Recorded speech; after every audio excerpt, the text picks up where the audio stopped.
신령과 진정으로 예배하고 헌금하는 거. 이걸 예수님께서 오늘 여기서 많이 강조를 하고 계시는데, 먼저 35절, 36절에 보면은,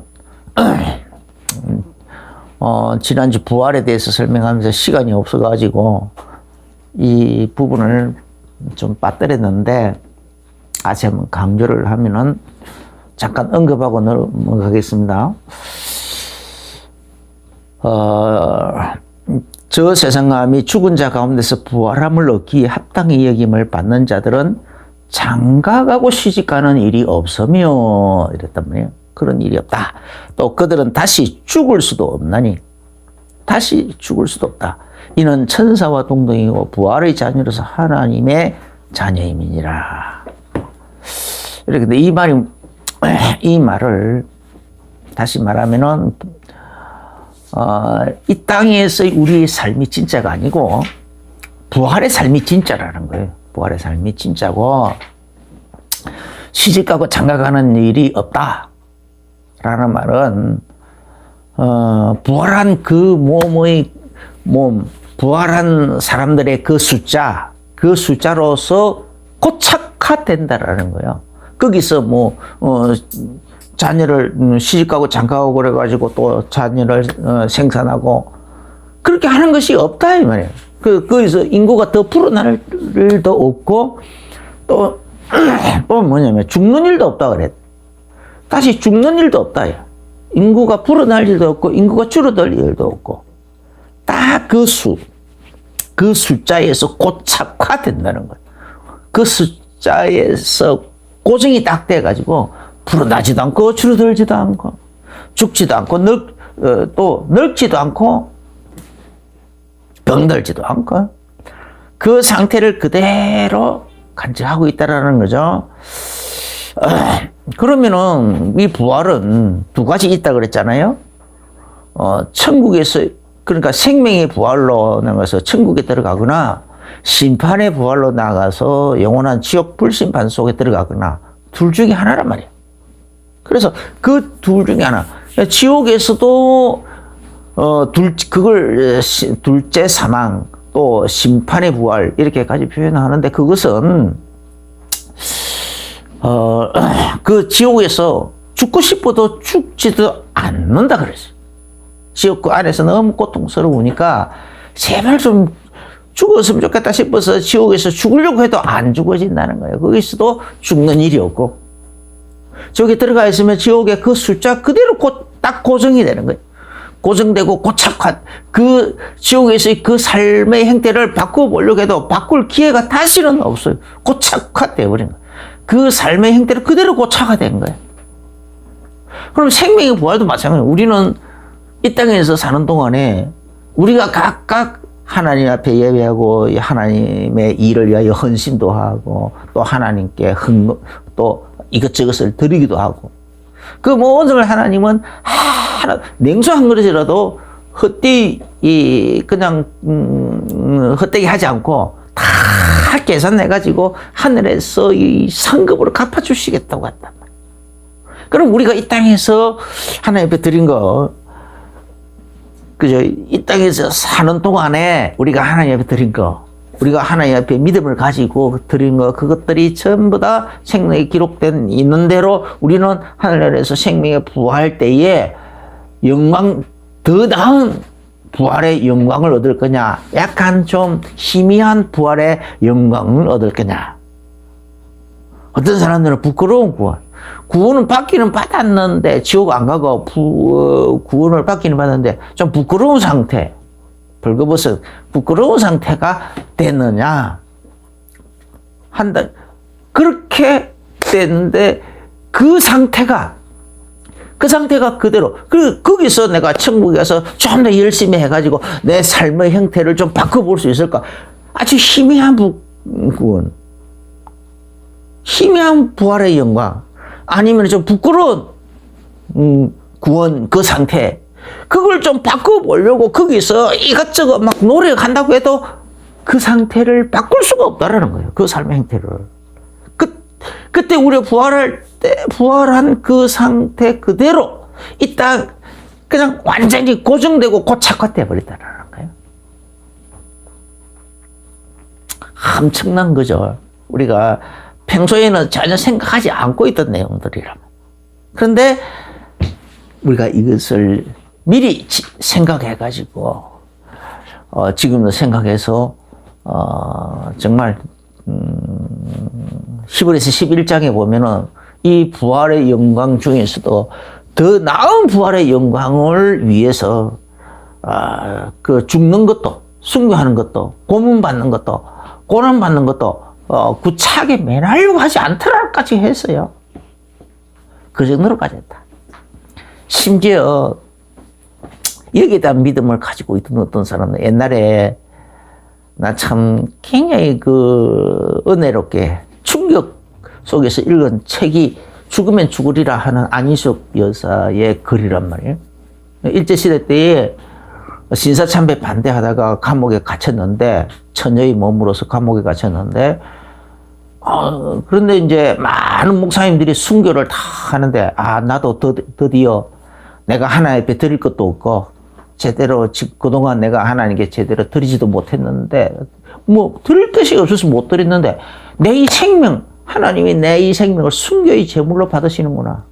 순교의 영광에 내가 드디어 들어가겠구나 라고 생각하고 있었는데 기다리고 이제 그 사형 날짜가 딱 이제 됐어. 근데 이제 8월 16일 날 사형 날짜가 딱 나왔대요. 그때 일제시대 때는 또 잔인한 게 사형 날짜까지 미리 예고해 줬던가 봐. 그래서 8월 16일 날 사형 날짜로 딱 되어 있는데 8월 15일 날 해방이 돼버렸잖아요. 일본이 항복해서 그래가지고 나왔어. 그런데 나왔는데 기뻐한 것이 아니라 순교의 문턱에서 미끄러져 버렸다. 순교의 문턱에서 그냥 미끄러져서 순교의 그 영광의 자리에 순교의 그 영광의 상급의 자리에 못 나아갔다. 나가지 못했다. 난 그래서 그 죽으면 죽으리라 하는 그 책의 그 마지막 나는 그리고 억울하게 했다. 억울하게 그걸 억울하게 표현을 하고 있어요. 그 영광. 나는 순교의 낙방생이다 이 말이에요.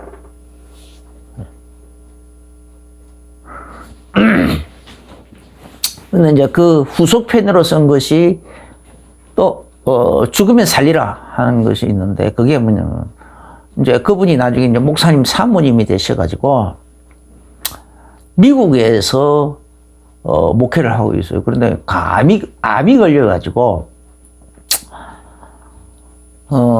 이제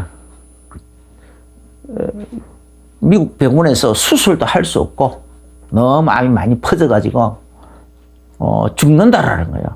죽을 낮춰야 돼. 그러니까 이제 그때 그냥 할렐루야 그랬더니 드디어 이제 내가 순교 자리에는 미끄러졌고 낙방됐지만은 이제 드디어 내가 이 모든 수고의 슬픔을 끝이고 내가 영원한 안식에 들어가고 영광 이제 생명의 부활의 자리에 이제 들어가겠구나 하면서 그날부터 진짜 감사를 하기 시작했어요. 하나님 드디어 이제 하나님이 내 생명을 내 육신의 생명을 다 받아주시려고 하시네요 하면서 진짜 감사를 하기 시작했는데 그냥 그 암 말기 것이 보고 어느 한순간 다 아무리 죽을 날짜 의사가 마련한 그 죽을 날짜가 때도 안 죽는 거야.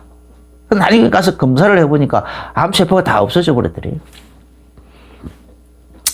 그래서 쓴 책이 죽으면 살리라.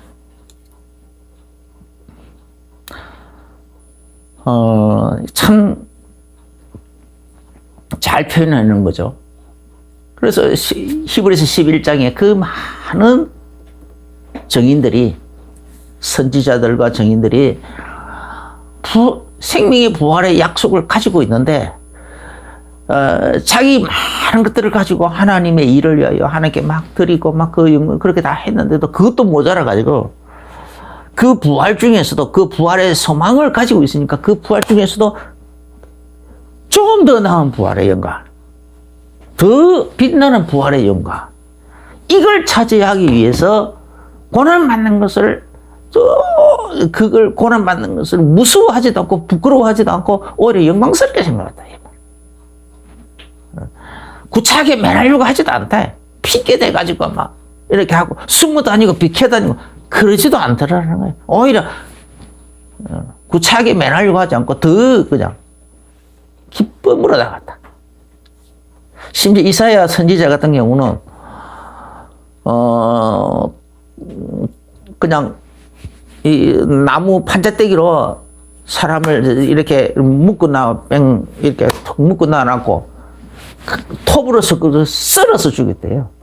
그냥 톱날로 사람을 그냥 한꺼번에 해버리면은 그냥 금방 죽잖아요. 그런데 나무 떼기로 쌓아놓고 거기다 하면은 천천히 들어가잖아. 그 고통이 조금씩 살을 먹어 들어가는 그 고통이 얼마나 합니까? 열론도 아니구나. 그 정도로 고통 속에서 들어가 있었대. 그래도 그냥 찬송 부르면서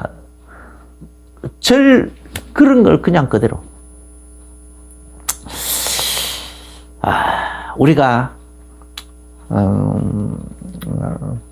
그 사람들을 하나님께서 그 사람들의 그 고난, 부활의 더 나은 부활의 영광을 자기 위해서 고난을 구차하게 매하지 않으려고 하고 있고 고난 받기를 오히려 기뻐 즐거워하면서 받고 했던 그러면서 순간 그 하나님이 얼마나 그걸 귀하게 여기시겠냐. 하늘에서 얼마나 큰 상급으로 하겠느냐. 그러면 목숨도 그 정도로 순교로 들을 수 있을 정도면 우리가 이 땅에서 사는 동안에 무엇을 내 모든 걸 다 드릴 수 있는 그 마음 자세가 되어야 한다. 지난번에 지지난주인가 그때 얘기했듯이 우리는 우리의 모든 재물을 하나님이 나에게 맡겨놓은 모든 재물, 모든 달란트, 모든 것을 전부 다 하나님의 영광을 위해 쓰기 위해서, 하나님의 영광을 위해서 하나님이 나에게 맡겨준 나는 청직이다. 이 말이에요. 청직이 정신을 가져야 된다. 라고 했어요. 11조만이 아니고, 11조 감사한 것 막 그런 것만이 아니라, 11조하고 그 모든 걸 다 드리고도, 각종 헌금을 드리고도, 그러고도 남는 것이 있으면, 그걸 나를 위해 쓰려고 하지 말고, 나를 위해서는 기본적인 것만 쓰고 나머지는 다 하나님의 영광을 위하여 하나님의 일을 위하여 나머지도 다 쓰자 이 말이야. 나머지도 모든 것도. 그래서 그 속에서 오늘 본문을 봐야 되는 거예요. 오늘 본문. 그죠? 41절부터 44절에 다윗의 자손 얘기 나옵니다. 다윗의 자손.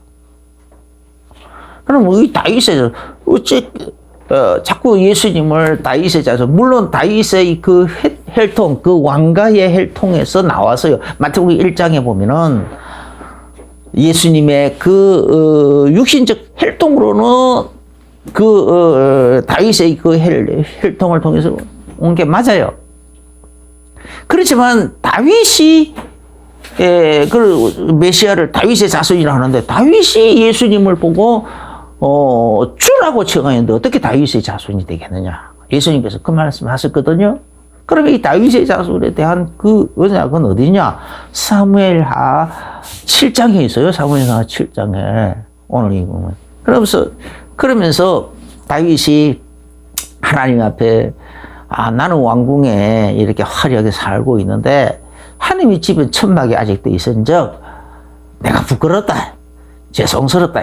그래서 내가 하나님을 위해서 집을 지어야 되겠다. 성전을 지어야 되겠다. 라고 이렇게 생각하고 있으니까 나단 선지자를 하나님이 보내가지고 메시지를 주셨어요. 그죠? 나단 선지자에게 직접 하나님이 계시를 보여주시면서 말씀을 주시면서 그렇게 한 거예요. 예. 네 몸에서 몸에서 날 네 자손을 통해서 내가 내 집을 건축하겠는데 거기서 언뜻 보면 솔로몬 같이 여겨지는데 솔로몬이 아니에요. 왜 그러냐면 사무엘하 7장 13절에 보면은 그는 내 이름을 위하여 집을 건축할 것이요 나는 그의 나라 왕이라 영원히 견고하게 하리라 그랬거든요. 이것은 끝으로 보기에는 우선은 솔로몬이에요. 이걸 보고 이중계시라, 신학적 정식 용어로는 이중계시라 그래요. 솔로몬이 성전을 건축을 했어요. 건축을 했는데, 솔로몬에게 주는 것이지만, 또, 메시아에 관한 언약인 거예요, 메시아가 오면, 네 후손을 그 씨를 통해서, 족보를 통해서 메시아가 태어날 건데 베들레헴에서 또 태어나고 나사렛에서 자라고 그렇게 할 텐데 그렇게 온 그 메시아가 진짜 모든 사람들은 그저 참된 성전 진짜 하나님이 거하실 참된 성전을 건축한다. 그렇게 되면 그 나라 왕이 그 아들을 왕으로 영원한 왕으로 그리고 영원히 견고하게 할 것이다. 14절에 또 보면은 사무엘하 7장 14절 나는 그에게 아버지가 되고 그는 내게 아들이 되리니 또 16절에서도 내 집과 그 나라가 내 앞에서 영원히 보존되고 네 왕위가 영원히 견고하리라 하셨다 하니라 이렇게 했어요. 그런데 실제로 솔로몬 때만 그렇게 했지만 그 다음에 나라가 영원히 됐습니까? 나라가 둘로 나눠졌는데 솔로몬 이후에 바로 나라가 둘로 나눠졌잖아요. 그리고 불과야 400~500년 후에 그냥 나라가 북왕국 진작 망했고 남왕국 유다까지도 그냥 북왕국은 이 아수리에 멸망당했고 남왕국 유다는 바빌론에 멸망당했다. 바빌론 그에게 그걸 멸망해서 포로로 잡혀가 버렸다. 성전도 다 무너졌어요. 그때 솔로몬이 지었던 그 성전이 다 무너졌어. 그럼 그게 진짜 성전, 그걸 얘기하는 게 아니란 말이야. 끝으로는 솔로몬을 통해서 성전을 건축했지만 그게 바로 메시아에 관한 언약이죠. 메시아. 장차 메시아가 네 씨를 통하여 네 족보를 통해서 태어날 건데 이 땅에 오실 건데 그분이 오시면은 모든 사람들을 하나님의 성전으로 삼으시겠다라는 거예요. 할렐루야. 요한복음 14장 23절 이는 진짜 찾아서 읽어봐야 되는데 사실은 예수님께서 우리가 그에게 가서 그 철을 그와 함께 하나님 예수님이 하신 말씀입니다. 예수님께서 우리가 하라고 내가 하라고 하지 않으셨고 우리가 성부 성자 성령 하나님 성부 성자 성령 하나님께서 이 삼인 하나님께서 하나님을 지칭하는 거죠. 우리가 복수로 이렇게 우리가 그에게 가서 누구에게 가서 예수님을 구주로 영접하는 사람들에게 그 속에 들어가서 하나님의 거처를 우리의 거처를 그 속에다가 두겠다라는 거예요. 할렐루야. 얼마나 큰 축복입니까? 왜 이게 축복이냐고. 그래서 고린도전서 3장절에 하나님의 성령이 이렇게 너희 속에 있으면 너희가 하나님의 성전인 줄 알지 못하느냐 했잖아요.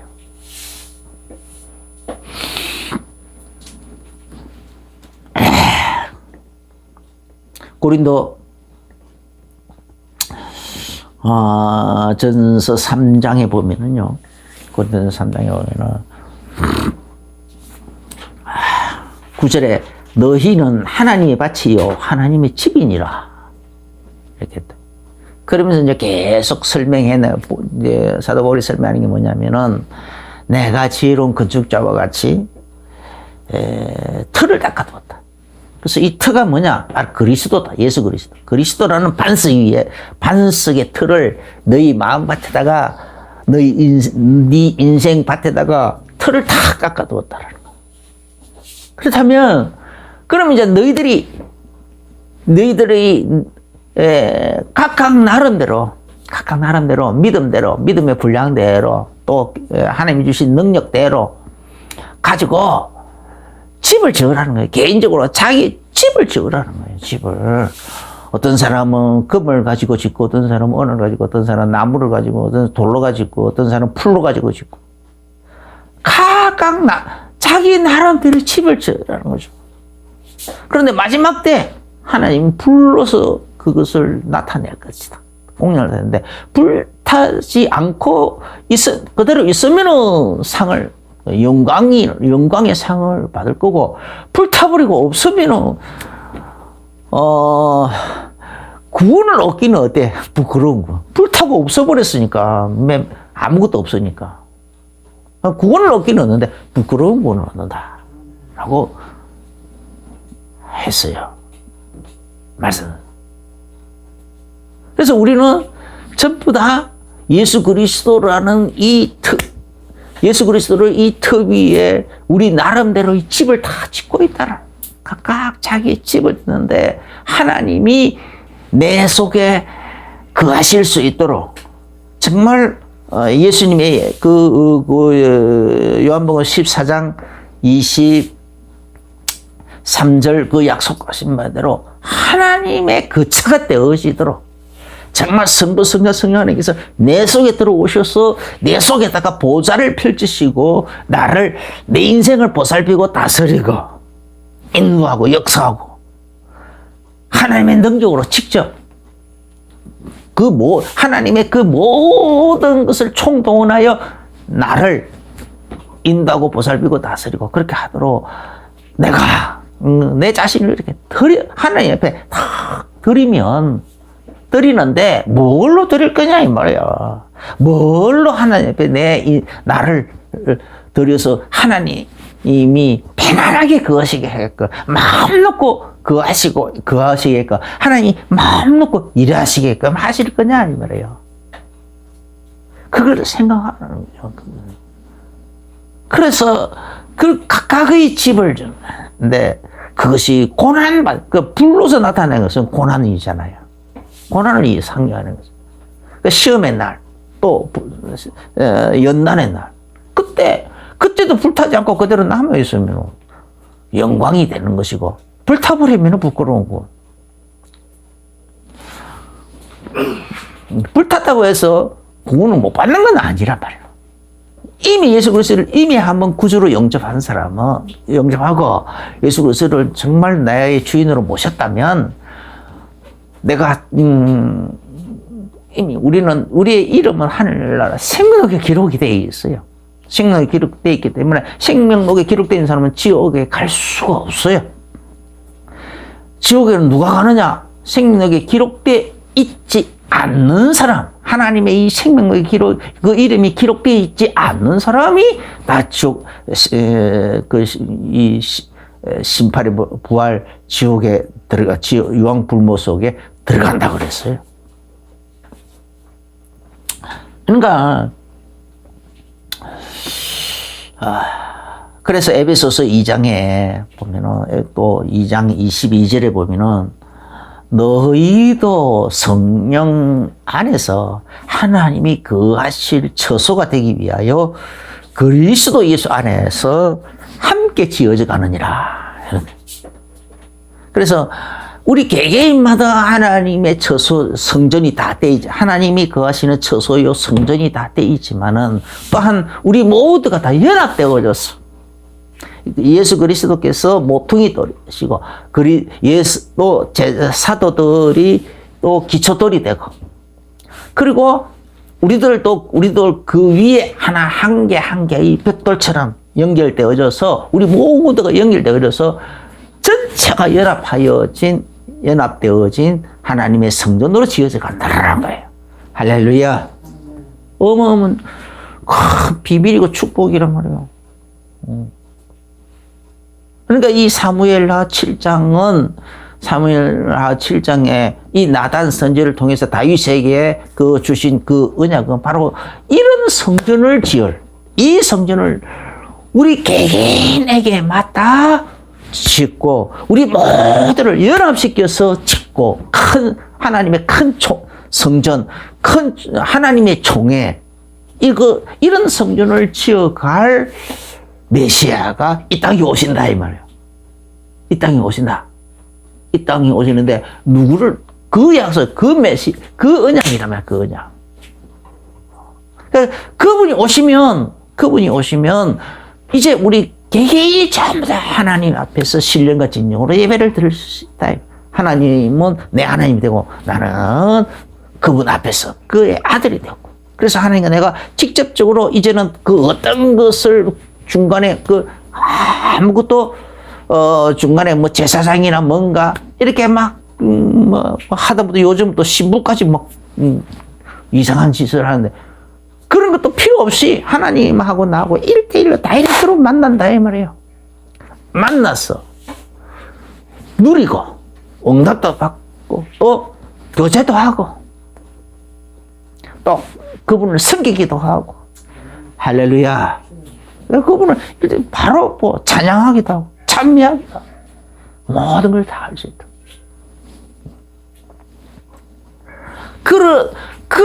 그래서 예수님께서 너희가 이 성전을 홀라 내가 살면 다시 일으키리라 이렇게 예수님 하셨잖아요. 그걸 말씀하시는 거예요. 예수님을 십자가에 못 박아 죽이고 나면 예수님이 3일 만에 다시 부활하셔가지고 그래가지고 모든 사람들을 다 예수님에게로 이끄시겠다고 하는 거예요. 다 인도하시겠다. 그래서 예수 그리스도 안에서 이제는 우리가 하나님과 우리가 하나가 되게 만드시겠다라는 거예요. 그걸 하나님이 거하실 처소 성전. 할렐루야. 엄청난 거죠. 그리고 요한복음 14장은요. 예수님께서 이렇게 십자가에 달려 죽으시고 부활하셔가지고 하늘로 올라가셔야만 비로소 보혜사 성령으로 하나님이 보혜사 성령을 보내주제로 그 성령으로 우리 안에 임하신다 이 말이에요. 우리 안에 임하셔가지고 우리가 하나님의 거처가 되는 거예요. 우리가 하나님이 거하시 처소가 되는 거예요. 그걸 설명하고 있는 거예요. 이 얼마나 큰 축복이냐.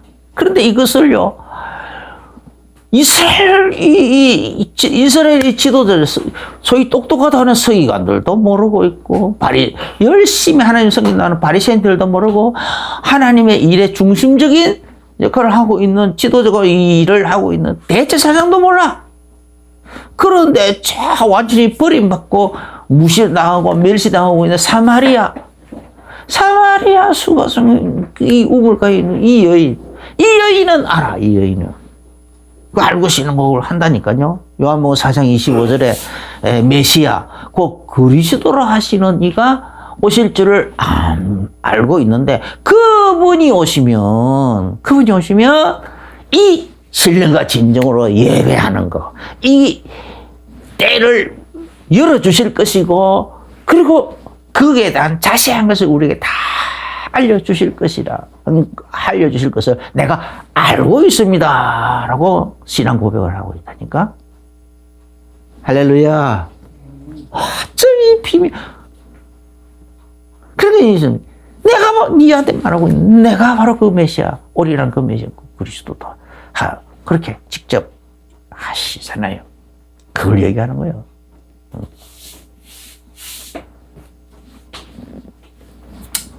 그 다음에 이제 두 번째는 45절부터 47절에 서기관들을 말하죠. 서기관들. 이제 모든 백성들이 들을 때 예수께서 그 제자들에게 있을 때 긴 옷을 입고 다니는 것을 원하며 시장에서 문안받는 것 해당의 높은 자리에 잔치자에 윗자리에 앉기를 좋아하는 서기관들을 삼가라. 그들은 과부의 가산을 삼키며 예식으로 길게 기도하니 그들이 더 엄중한 심판을 받으리라. 이게 무슨 말입니까? 성경은요, 성경의 정신이 하나님 사랑하고 이웃을 내 몸과 같이 사랑하라는 거 아닙니까? 사랑이란 말이에요. 성경을 가지고 하나님을 사랑하는 지표로 삼고 또 이웃을 사랑하는 지표로 삼으려고 하지 않고 이 서기관들은 성경을 많이 외워가지고 달달달 외워가지고 그걸 가지고 사람들을 재판하는 재판관, 오늘날 말하면 판사 역할을 했거든요. 판사 역할을. 그러니까 그 성경을 가지고 사람을 재판하는 재판관의 역할을 요즘 같은 그런 판사 정도도 아니고 완전히 옛날 우리나라 조선시대의 사또 지붕에 있는 사또 비슷한 완전히 모든 권리를 상권을 다 가지고 있는 행정, 입법, 사법, 입법은 아니겠고 행정하고 사법까지 다 사법권을 다 가지고 있는 그런 무소불위의 권세를 가지고 있는 그런 역할과 비슷한 사람 역할을 하고 있는 사람이었단 말이에요. 그러니까 그걸 가지고 그 권세를 가지고 가난한 과부를 불쌍히 여겨야지. 그 가난한 과부의 스프레치 가치도 없는 그 가상까지도 집어삼키려고 한다. 터집 잡아가지고 조금만 잘못이 있으면 그것까지도 집어삼키려고 하고 있더라. 뭘 가지고? 성경을 가지고 많이 아는 성경 지식을 가지고 그렇게 하고 있더라는 거예요. 그래서 네가 받을 심판이 더 크다라는 거예요. 오늘날 우리도 성경을 가지고 남을 이렇게 비난하고 비판하고 판단하는 재료로 삼으면 안 돼. 성경을 가지고 어떻게 하면 하나님이 더 사랑할 것이냐? 성경을 가지고 어떻게 하면은 하나님의 형성으로 지음받은 이웃을 더 사랑할 것이냐? 어떻게 하면은 예수 그리스도의 피로서 피 뿌림을 입어서 구원을 받고 성도라 일컬을 받고 있는 여러 형제들을 더 사랑할 것이냐? 더 잘 섬길 것이냐? 어떻게 하면 주의 종도를 이 복음을 전하러 다니고 있는 주의 종도를 어떻게 더 잘 섬길 것이냐? 성경을 가지고 그런 지혜를 구하는 책으로 봐야지. 그런 가치 정도는 생각해야지. 성경을 가지고 남을 비판하고 비난하고 판단하는 재료로 삼으면 안 된다라는 거예요. 관점을 바꾸시게 되길 예수 이름으로 축원합니다. 성경을 알면 알수록 남 앞에 의시될 수가 없잖아요. 남보다 윗자리 가려고 하지도 않고. 진짜 성경 많이 알면 알수록 사람들이 자꾸 겸손해지잖아요. 성령 충만해질수록 좀 겸손해지잖아요. 담대한 거하고 겸손한 거하고는 조금 약간 다르긴 하죠. 그 다음에 이제 세 번째가 21장 1절부터 4절에 예수께서 눈을 들어 부자들이 함에 헌금 넣는 것을 보시고 또 어떤 가난한 과부가 둘의 돈 넣는 것을 보시고 둘의 돈은 동전 2개란 말이에요. 이르시되 내가 참으로 너희에게 말하노니 이 가난한 과부가 다른 모든 사람보다 많이 넣었도다. 저들은 그 풍족한 중에서 헌금을 넣었거니와 이 과부는 그 가난한 중에서 자기가 가지고 있는 생활비 전부를 넣었는지라. 그럼 뭐 먹고 살고? 너무 하나님 드리고는 싶은데 드릴 게 없고 생활비 전부밖에 없으니까 그거라도 드리고 싶어서 드렸다 이 말이에요. 그거라도 드리고 싶어서 드렸다. 하나님이 그 생활비 전부를 다 받으셨다고 인정하고 있는 거예요. 부자들은 금마 같은 거 그런 거 넣었겠죠. 그런데 그거보다 더 많이 넣었다. 그들은 그 풍족한 중에서 일부를 넣었지. 오늘날 말하면 100만 원짜리 수표 이런 거 다 넣었다. 그런 거 넣으니까 뭐 얼마나 뭐 이렇게 100만원짜리 수표를 가지고 작은 봉투에 싹 이렇게 넣으면 얼마나 다른 사람들 보고 저 사람 100만원짜리 수표 넣었다. 그러면서 얼마나 목사님도 좀 눈이 새로운 눈으로 볼 거고, 와 100만원짜리 수표를 넣네. 그냥 10,000원짜리 넣는 거하고 1,000원짜리 넣는 거하고 다르잖아요. 100만원짜리 수표 넣는 거하고. 그래서 그걸 눈에 보이게 완전히 넣는다. 아마 여기서는 그렇게 눈에 보이도록 넣었는가 봐. 그러니까 그걸 예수님이 다 보시고 말씀하신 거예요.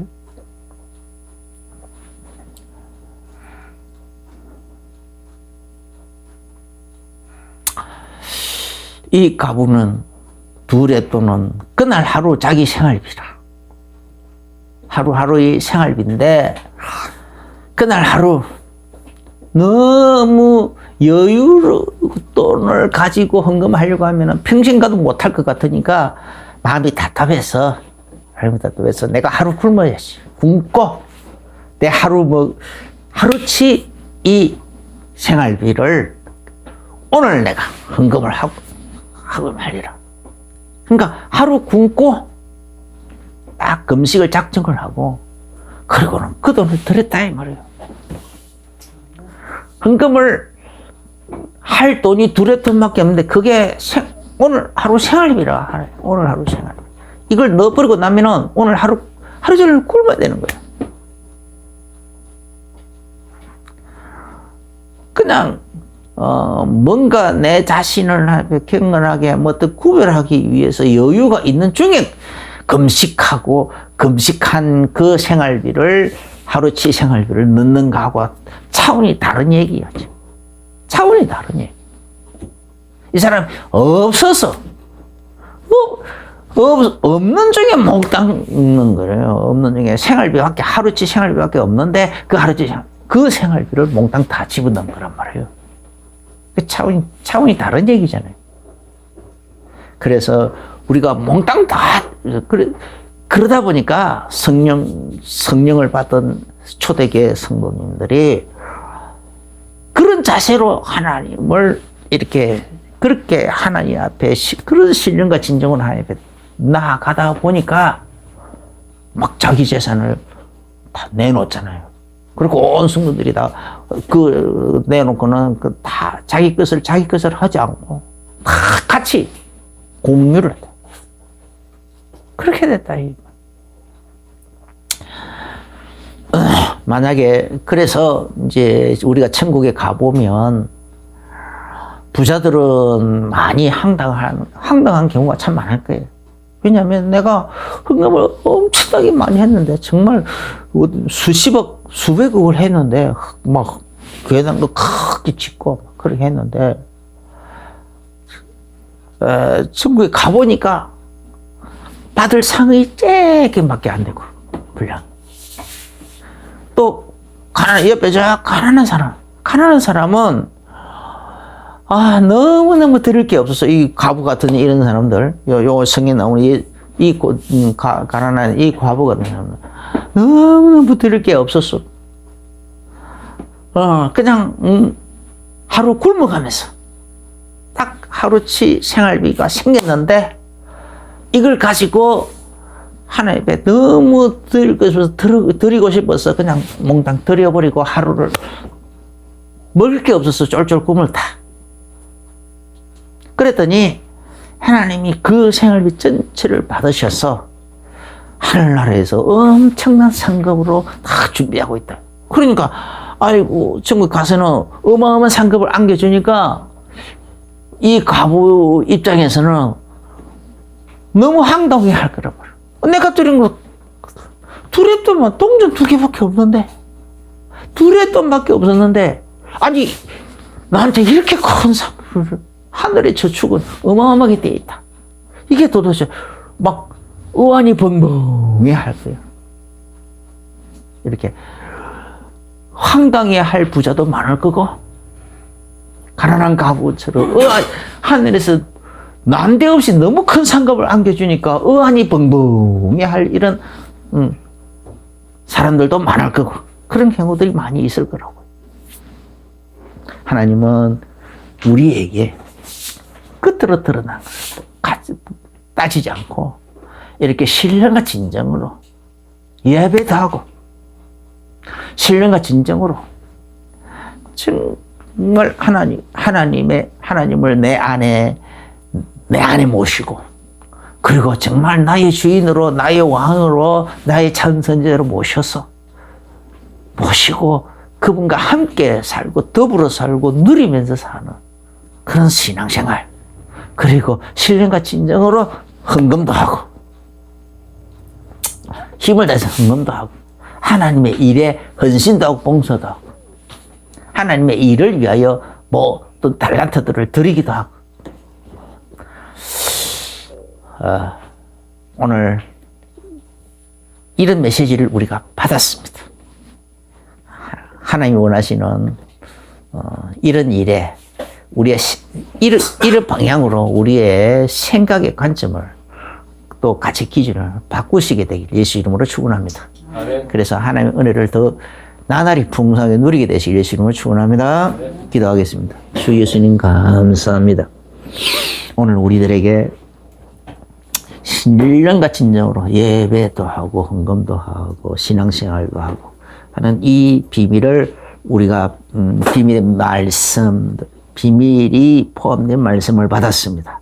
이 말씀대로 하나님을 기쁘시게 하는 예배가 되고 기쁘시게 하는 신령과 진정의 예배가 되고 신령과 진정의 신앙생활이 되고 신령과 진정의 헌금 생활이 되어지도록 축복하여 주옵소서.